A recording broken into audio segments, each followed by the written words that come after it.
Hello, everyone. Welcome to today's RD2RD Live Show. My name is Megan Boitano, founder of RD2RD and your host. I am joined today by Holly Larson, and we're going to be talking about something that writing, but not just about, I guess what we as dietitians have been doing for quite some time, whether it's writing chart notes or writing papers, writing in a way that attracts readers and helps us to grow our business, whether that's getting people to, sign up for an email list, click over to our website from a social post, or take any specific action. We can't be boring. And one thing that I struggled with as a new entrepreneur was learning how to go from a great, professional technical writer to learning to write copy, learning to write something that people want to read. Let's be honest, most of your maybe papers that you wrote for college aren't probably going to go viral. No one's going to look those up and just be riveted at reading those. But when we're writing a blog or writing content for our email campaigns, that we're competing and we need to capture people's attention. And this is something we can learn to do. And it's been almost 4 years now of what I would say a lot of studying and learning personally to, on my own to become a better writer, and also hiring some people who are pretty awesome at writing to really help carry some of that burden as a business owner. So today, Holly is going to tackle the topic of how to write better blogs, better copy, and really kind of how to not be boring, and what does that look like if you're not being boring, what is that writing style that you want to cultivate for business growth? So, Holly, thanks for being on the show today. And I'm going to let you tell us a little bit about yourself, your business, and I'm going to click over, double check that all of the audio is working just as it should be. So if any of you want to give me a thumbs up over on Facebook, tell me that you can hear myself and Holly, please do so. And make sure if you have burning questions, you're welcome to type those in. I'm going to be checking back and forth throughout the show. So Holly, why don't you kick us off? Hi, Megan. Thanks so much for having me. It's a pleasure to be here today. And how fun, I think, to talk about writing, because we really are not, we're just not prepared with traditional training to be writers that helps us to grow our business. So there are similarities between the types of writing that we learn in school and what we do in business in terms of it needs to be accurate and evidence-based and all that good stuff. But most of the stuff we learn in school is not helpful for growing a business. And that's what I do and I help dietitians do. And I feel like I finally found a place where I'm meant to be as a dietitian. I've been a dietitian for 15 years. I don't know. But it took a while to find the work that was most meaningful for me. So I love helping others learn to be good writers. And so that's what we're talking about today. Yay. So how did you mentioned in the place that you should be as a dietitian. One of the things that's great about our profession is that we can do lots of different things. How did you really fall into writing? And then we'll talk a little bit more about the topic of ghostwriting, but how did you get called to that, I guess? I knew I wanted to be a dietitian really early because for a long time I was a vegetarian, and it was kind of I had to keep asking my mom permission to be a vegetarian, and finally she was like, okay, fine, you can, but you have to learn how to do it healthfully and you have to cook your own food because I'm not doing it for you. So I was 12 and felt very grown up, like, I've got this. This is pre-Google, so I was reading honest to goodness books about nutrition. And that's what got me really interested in learning how to nourish myself and what all this meant to be a healthy vegetarian. But it took me far longer to find the work that was most meaningful for me. clinical is important work. It's just not the work that was inspiring for me to do. And I dabbled in a lot of different things. I think it's important to just try stuff. I had my own very small private practice maybe 10 years ago and made, I think, every mistake you could possibly make. One of which was just trying to do everything. So I offered one-on-one services, I offered public speaking, and I also offered writing, among other things. But I just completely burned myself out trying to do everything. And I didn't even realize until kind of embarrassingly recently that you could make a career as a writer. Whoops, I just didn't quite realize. But what I loved when I was trying all of those different things in my business, I really liked the writing the best.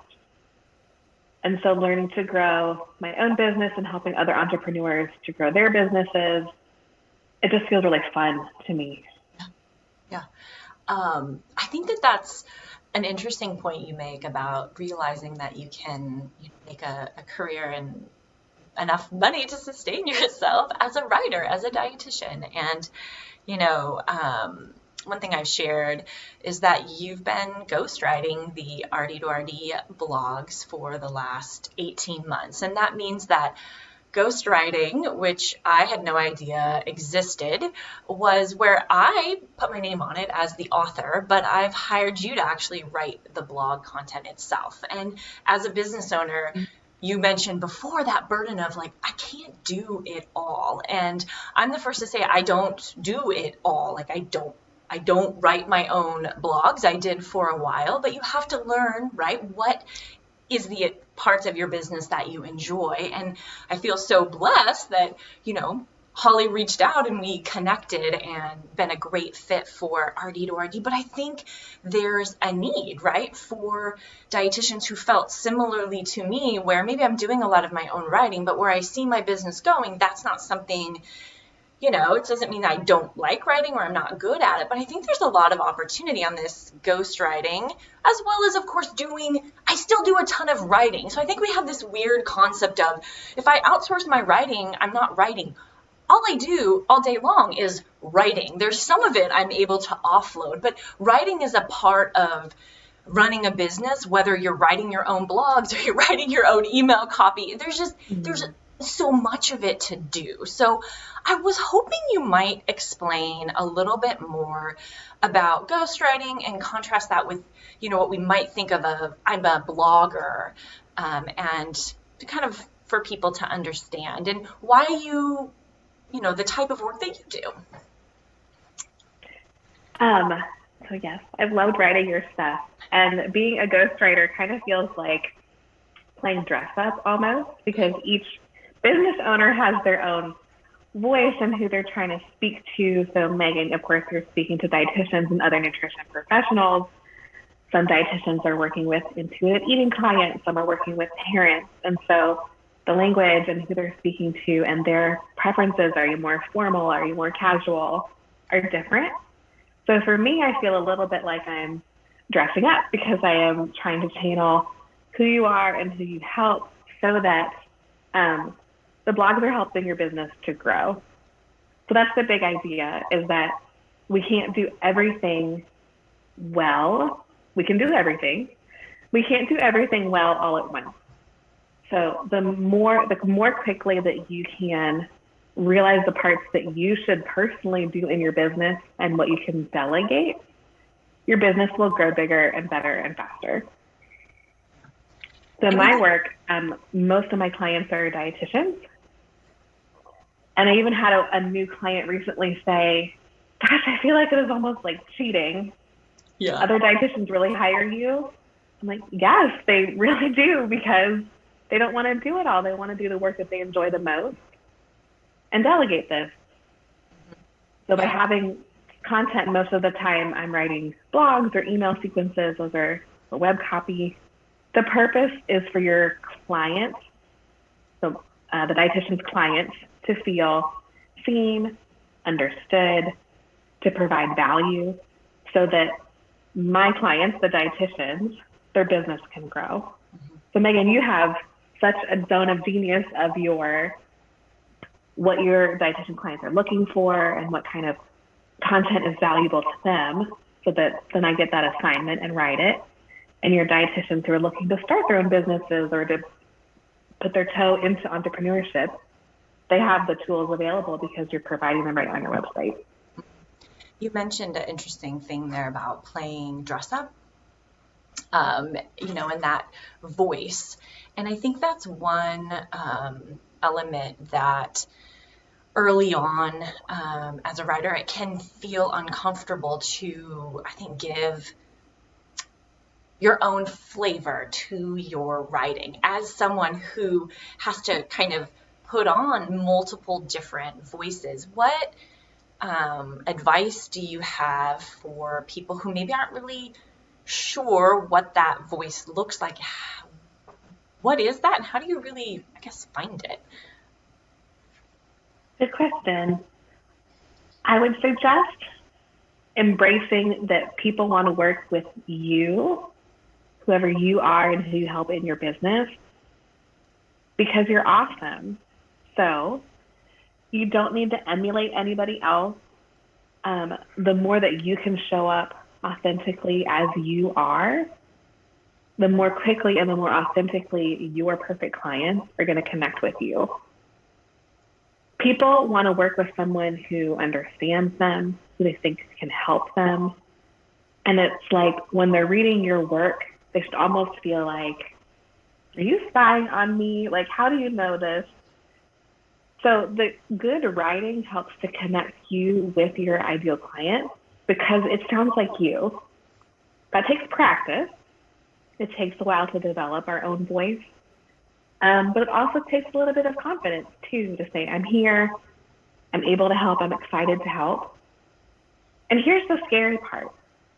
The people who are not your ideal client should not be excited about your writing, but that's a good thing because they're not your ideal client. So often as dietitians, we're helpers, we want to help everyone, we want to teach everyone. But that's a good way to kind of not get any traction at all because you're not speaking directly to your ideal client. So that's my advice there.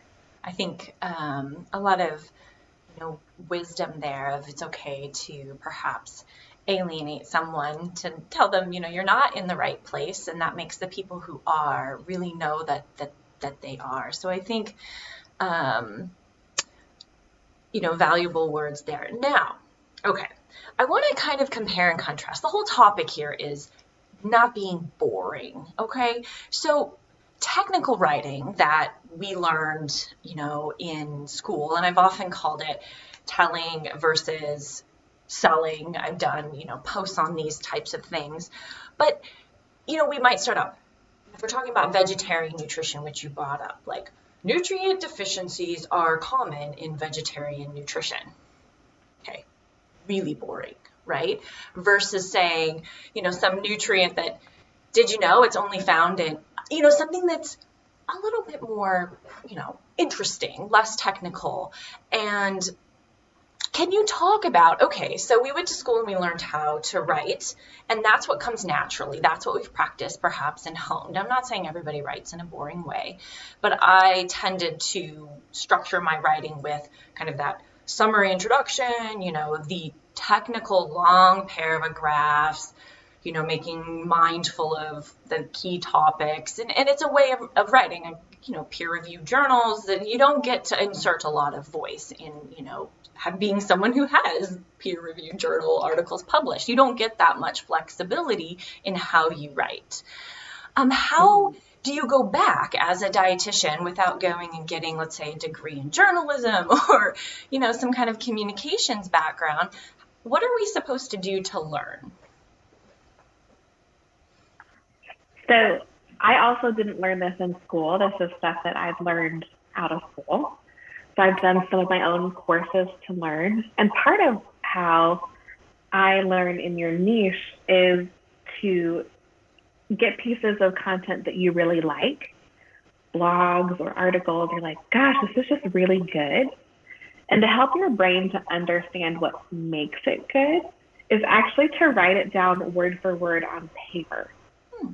So which we're such a digital age, this seems very old school, but hand copying content, word by word, helps your brain to kind of wrap around what is it about this writing that really speaks to you. And that's a good way to teach.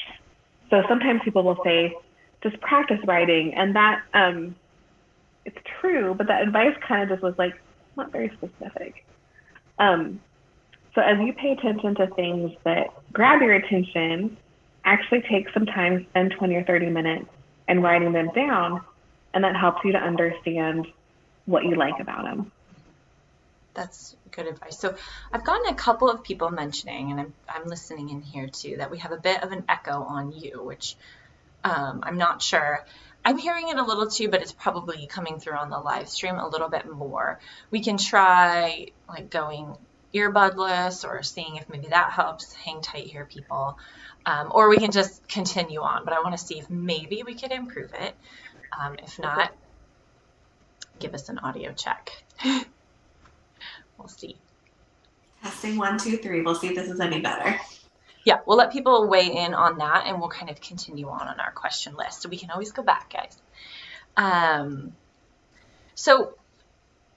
So we might talk about, all right, Holly, you mentioned writing style is important. You've mentioned maybe practicing, writing out other people's writing to learn. One of the things, if you're getting started from a blogging angle that we hear about is like search engine optimization. We learn about keyword research, and you might say, doesn't really matter that much if I'm writing a blog that's optimized. I have the right keyword and I have the right, subheadings, and I've used it enough times. I'm going to probably rank anyway. And isn't it more important for me to spend time focused on that than let my writing style focus on that maybe later? What would your thoughts be there? I would say they're both important, and both contribute to your blog counting as good. So just because someone opens up your blog, if there's this big dense chunk of text like we learned to write in school, they're probably going to click right back out again and find a blog that feels more approachable and digestible. I like to picture most readers in line at Target on their phone, scrolling through your blog. So what makes it good is that it catches their attention. There's a lot of competition for your focus. It speaks to them. The formatting matters. Those keywords matter. All of those different things contribute to what makes writing good. The keyword and that part of the optimization helps what got the blog to their eyes. And then the good writing is what continues to keep their attention on your work. Okay, that's, I think, something that your point you made about visioning somebody standing in line at Target, I think that that's really important to think about how your content looks, how dense it is.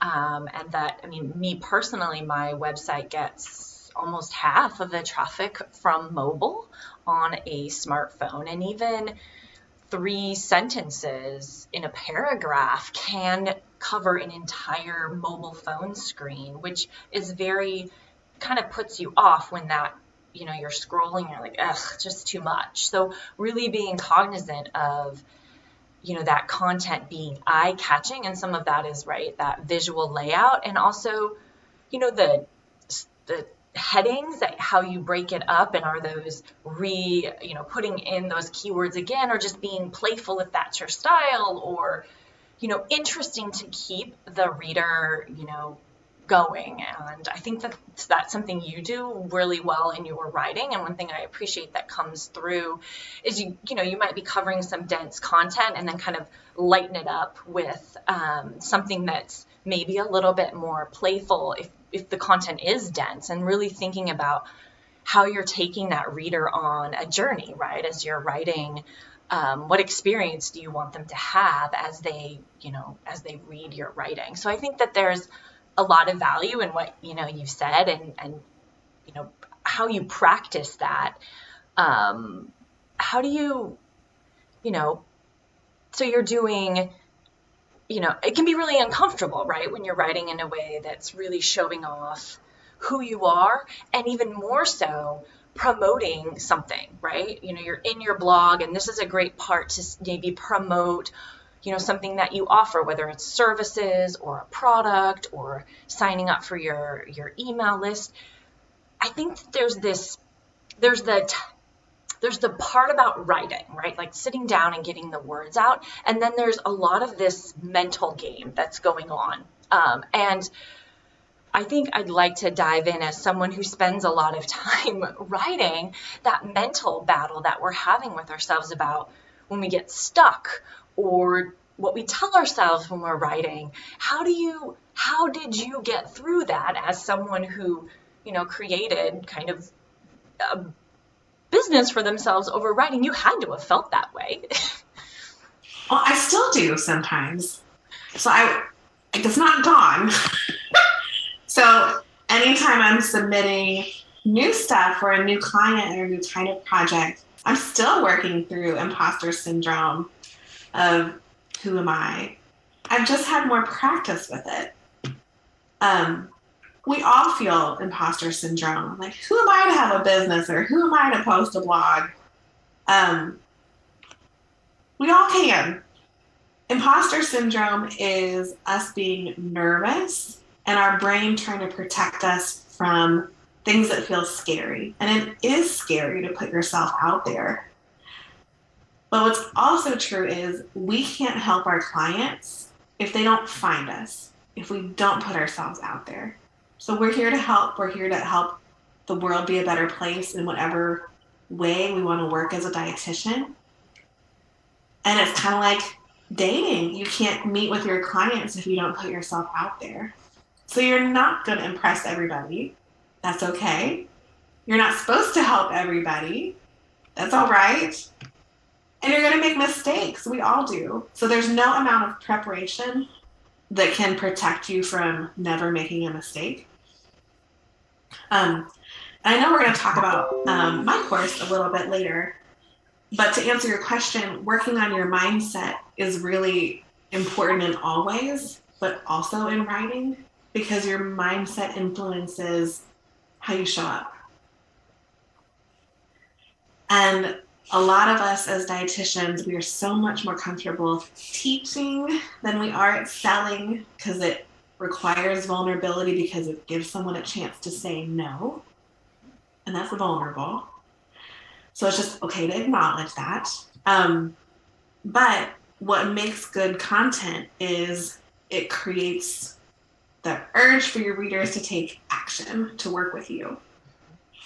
So at the end of each blog post, there should be a calm and confident call to action. What do you want your readers to do next? Megan, you make the best opt-ins. I'd like to be in your Canva class.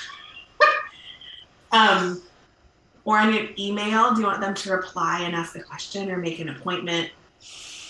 What's the one thing that you want your readers to do? You don't want to have 3 calls to action. You want 1. Yep. But that is part of the writing, is what is the next step that you want your readers to take, and to calmly and confidently tell them. Yes. There's a lot, I think, there about kind of mindset, but also that idea of, well, it feels pushy. For example, if someone's reading your blog, expecting them to maybe click over to your Work With Me page and, decide to book with you. Well, if they like my post, of course they're going to want to find out, more about me, and sticking that like book with me feels pushy, when in reality, making sure that you tell them that thing you want them to do and be really, really clear about it. I think people want to mask it as, something else. You have to just say it. You have to put that really clear call to action. And I've actually moved to thinking about that person who is standing in line at, Target. They may not get to the bottom of your blog, right? So even thinking about where you position, if you have an opt-in or a call to action, including that, a little further up in the blog and again at the end. But the importance, I think, of that singular call to action. I remember one of my faux pas early on was for example, an email campaign, including 17 different links to different things and just everything under the sun, too much, right? And I think we all do that. We all do that, right? Until we learn better. Something that I've really worked on, and through having some people review my copy, of just constantly Megan, there's just get rid of all that. You need to have that singular call to action. If you're confusing people with what you want them to do, then they're not going to know. People, it needs to be really clear. What's the next step? And giving people a lot of different choices is not a good thing for the most part. Not in that moment. Not in that moment, right? Directing them to the next step to take. So one of the things that I do is I basically hoard good call to action, right? I have a Trello board. I have lots of different Trello boards, but I have one that's dedicated to, as I'm reading different blogs, even different visuals. Maybe it's totally different, but how did they present the opt-in? Did they put a little check mark? And then I'll notice they presented their opt-in 3 times through the blog, but it never looked the same. Maybe once it was just a bar with some text. Once it was a picture of the visual. The last time it was some of the key benefits that we don't think about as we're reading something. You mentioned writing it out, but actually looking. If you feel compelled to opt in for something, what was it about that really got your attention? And knowing not everybody, maybe it was the really pretty visual, but for somebody else, it might be the outcome statement that they might get. So really thinking about different kinds of readers and the intent of why they came to that content in the first place, and how you can help to motivate them to take action. So there's so much psychology in writing. And so that's why one of the things of writing the blog and outsourcing that, to you, is that I spend a lot of time working on the opt-in and working on the page layout and figuring out all the tech side of delivering that opt-in and follow-up email sequences. That takes an insane amount of time to do. So it's really nice to have some elements that you don't have to write. So I always think people think it's an all or nothing, I do it all. No, there's sometimes you do parts of it and other things other people help you with. So, so if we kind of go back to this idea of mindset and distractions, one of the things I struggled with when I was writing blogs is this kind of rabbit holes of research and how comprehensive, and I'd want to write one paragraph and I'd spend 2 hours and I'd be where am I? I've researched. How do you structure your time when you're writing, especially, long form blog content, so that you're not spending an entire day, or, sometimes maybe it'll take that long, but to get a blog out? Because for me, it was really frustrating. There are a lot of reasons why people take too long to write. So I won't say that there's just one answer. Part of it is it's a skill and it just takes practice to get faster. So that's the simplest answer. Sometimes it's imposter syndrome, saying, well, if I do more research, I will feel more confident, which is not true. We will feel more confident by practicing writing. Sometimes we take too long because we give ourselves too long. So I recommend giving yourself, once you've done some research and have your idea, giving yourself 45 minutes to write, like a sprint.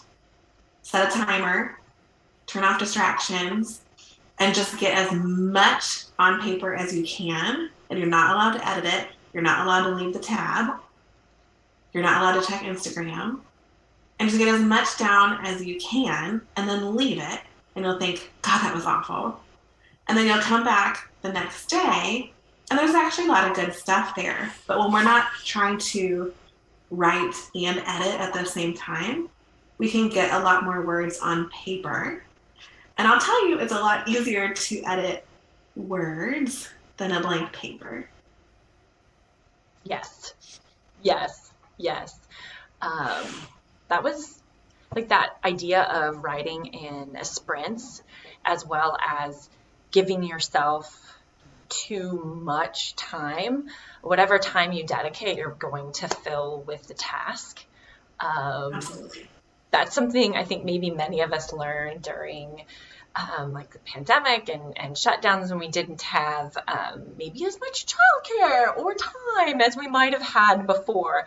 I thought to myself, how is it that I'm able to literally get this done in 15 minutes, something that would have taken me 40? And I think the reality is that we oftentimes fill the time, we're jujuing text a little bit, we're word smithing something to the end. It doesn't really need it anymore because we maybe have that time left. So I think there's that value in what you mentioned of setting aside the time, getting as many words on paper and less time than you think it's going to take. And sometimes it's easier to commit to a shorter period of time than I have to finish maybe this entire thing, or I'm going to write this specific, section. And then sometimes the next couple just come out as, a byproduct of just getting started. That is a really good tip. I think sometimes we make rules for ourselves that don't need to be there, including you have to start at the beginning.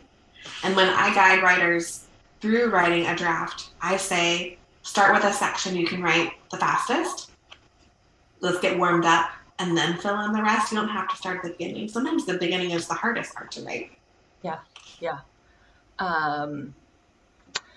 So question here from Lisa about writing, suggestions on writing like email sequences or writing copy for companies, tips that you might have. Are you, like, as far as what to include, I'm not quite sure, Lisa, you can further, but that's different than writing necessarily a blog. So what things do you have there? I say there are some things that are different, like you still need to be compelling and to create action. So that's always the goal. We're trying to get readers to become clients in either case. Web copy, that's your front door of your business. So that it's so important to sound like you. The SEO part is really important. And if you're listening and some of the things that Megan and I have talked through that are SEO terms, if that feels overwhelming, please know that these are all learnable skills. So if you're making it through school to be a dietitian, you can learn SEO. Please don't let that stop you from learning more about writing. Email sequences, I think, are really fun because they're almost like chapters in a book, and it's helpful to have the content be valuable, have differences in lengths, like some longer emails and some shorter emails because people like different things. Have a good subject headline. I think most people would know that, but also use the preview text. That's what, if you haven't opened up the email, that's what shows up. And I would also encourage you to use a PS.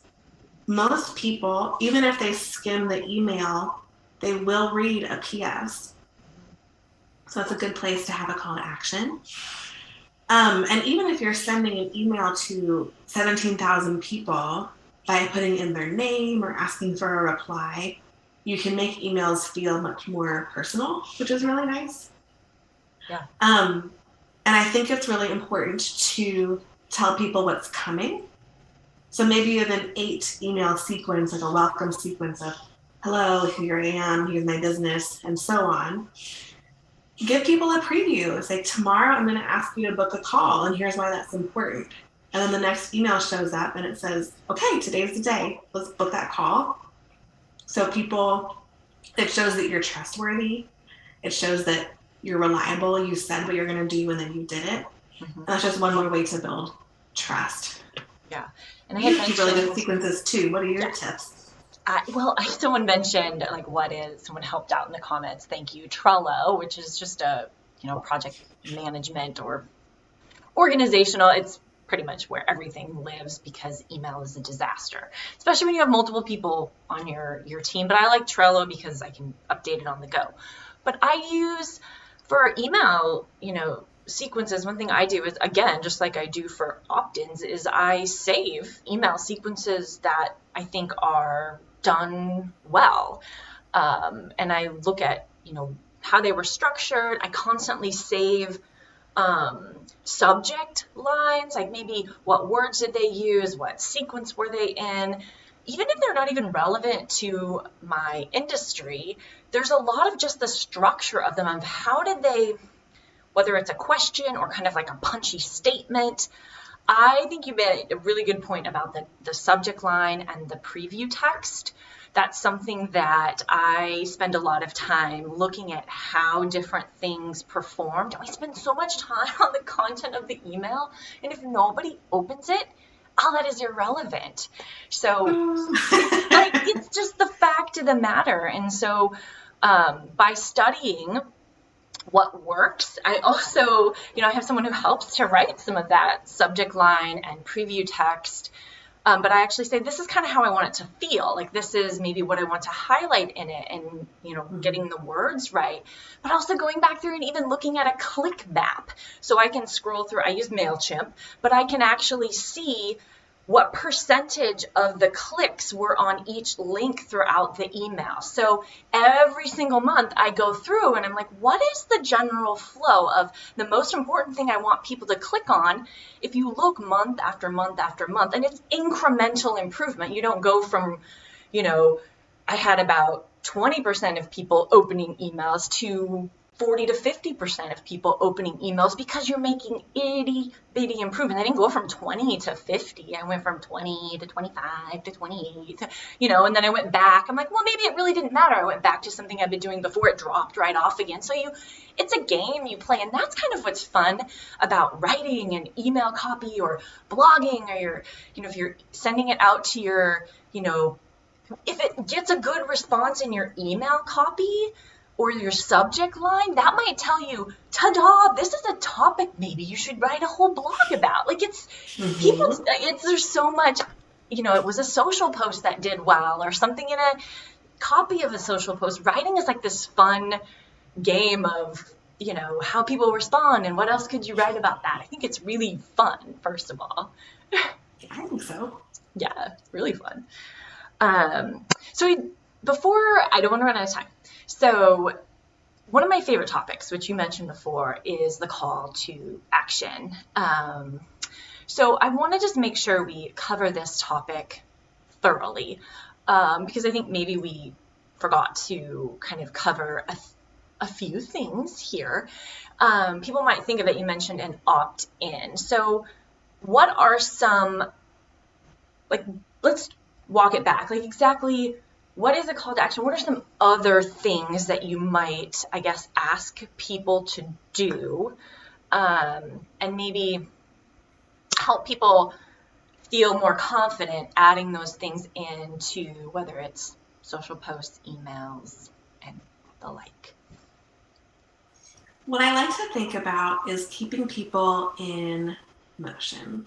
So what I think beginner entrepreneurs tend to think, and I did too, I'm not making fun of anyone, I think I absolutely did this, is that you put up this website, you're so excited to start your business, and you think you're going to get 1,000 clients all at once. Like, look at this website, it's so good. And then why aren't people calling? The truth is, people need time to get to know you.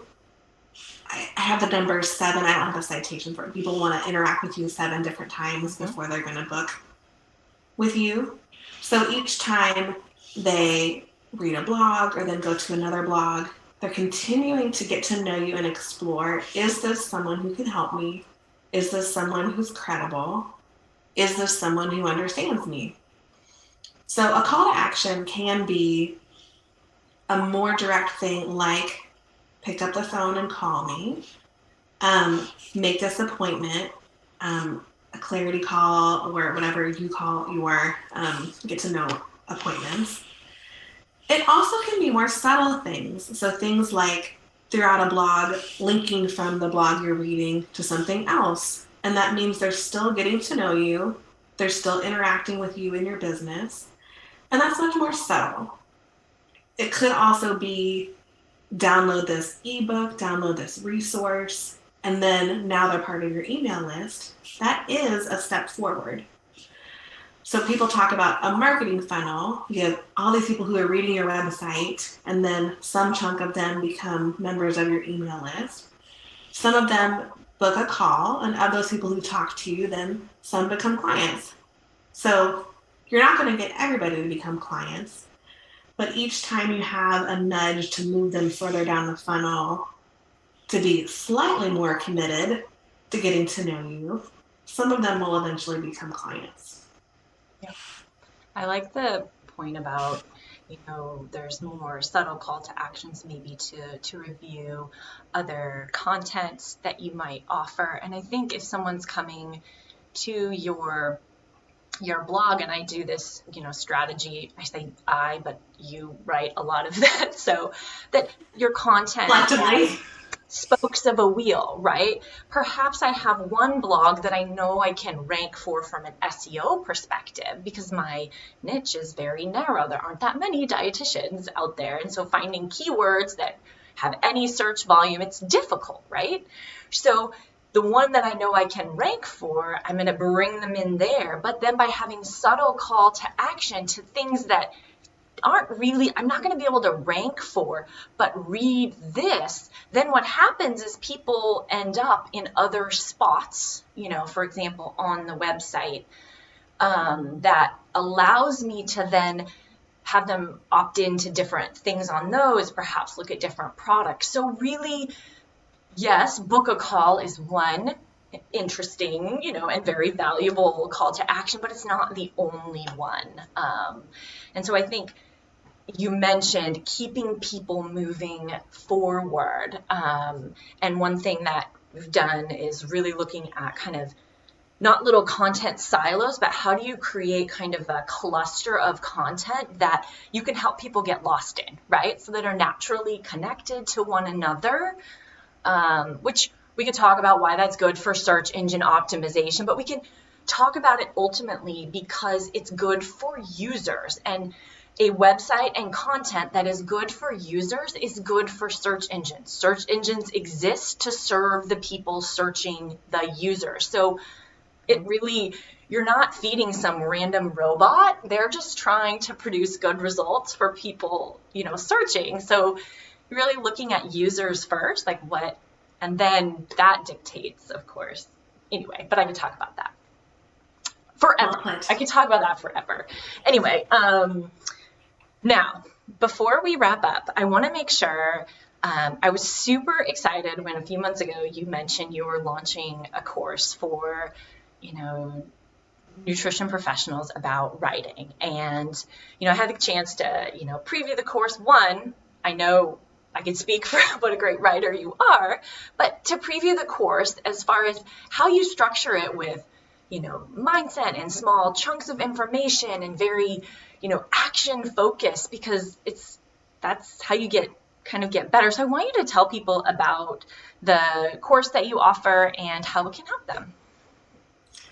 Well, thank you. I'm so excited to share this course because I think a lot of people need it.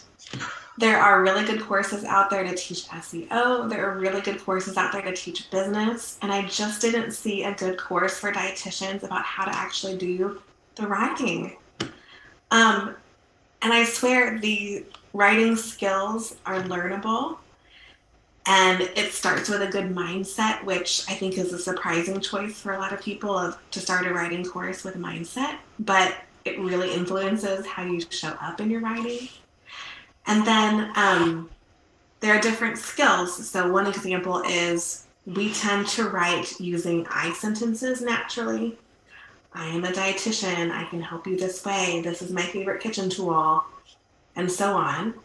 But one little sneaky copywriting tip is to change those sentences to you, and that lets your readers to see themselves in your writing. So you deserve to work with an expert. That's why I'm a dietitian. You might really like this kitchen tool. It's going to save you time. So even though you're sharing the same information, little tiny tweaks like that make your writing much more compelling. And those are the kind of lessons that I have in the course. And each lesson comes with a worksheet to practice this skill, because we get better with practice. We do. So I know you've had a great response to the course, so thank you for putting your information out there. For those people interested, there is a link right here in the, what am I thinking of? In the post. Yeah, that's what this is called. In the post on Facebook. So you can check that out. I would definitely recommend, if, writing, there's a lot of different things to practice, but, as someone, I feel like I spend so much of my time writing, and it's one of the things that I'm glad I spent time doing better. I just wish I could have accelerated it a little bit of, rather than trying to figure it out on my own, really having somebody kind of spoon feed the best practices so you could get there quicker.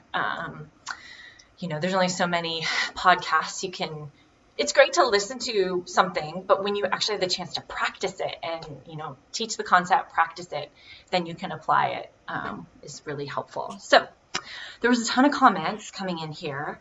So I'm having a hard time searching through them,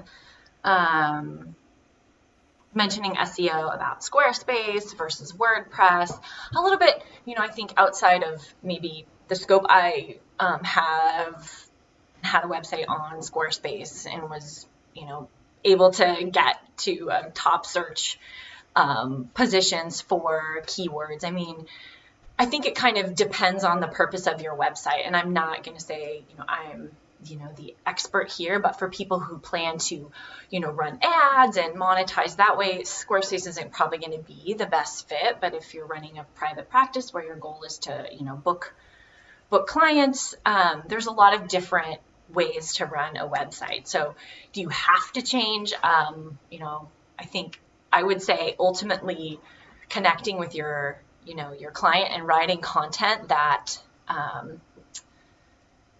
is great copy and has, search terms and headings. You can do that on a lot of different content management kind of platforms. So I guess I would say, don't use that as an excuse to not get started. Yeah, I think that's a really good point. So, kind of outside of you're going to be doing, a lot of writing, whether that's emails, social posts. Somebody mentioned Instagram, and I'm the worst person to ask about Instagram because, I do post on Instagram, but ultimately I really feel for the type of what I like to do as a business owner, I really feel like it's standing out on the, on a busy freeway and waving at people and trying to get them to pay attention to you because they're not even looking for you. And I think that's great, but that's not my style. I don't stand on the side of the highway and randomly wave at people. I prefer to write content that's optimized for searches. And I also have been focusing a little bit more on, Facebook posts because if people can easily click through. I had well over 12,000 page views last year from my little bit of focus on Facebook, which I felt really good about, to blog content and things. So I'm not going to be your expert on Instagram. It just felt too difficult for the type of business that I do, maybe someday, but I felt, I was going to take a different focus that felt, when every time I was on Instagram, I just felt like it was an energy suck. And when I was done doing that work, I felt smaller and less excited. When I do the type of business around email marketing and blog writing and these other things, I actually feel energized at the end. And I think as a business owner, you don't have to do it one certain way. I don't know if that resonates for anyone, but I gave myself permission to focus on a strategy that is working, and that actually feels good inside. So for anyone who's I agree. listening. You don't need to be everywhere. You shouldn't try to be everywhere. I also am much more comfortable with web and email. No wonder we're such good clients and colleagues and friends. Some people have great businesses and no websites. There are a lot of right ways to run a business, but you do have to show up. Yep. Consistent. And good writing, no matter where that is, helps you to show up and connect with your clients faster and more effectively. Yes. So everyone, thanks for joining today. Lots of questions.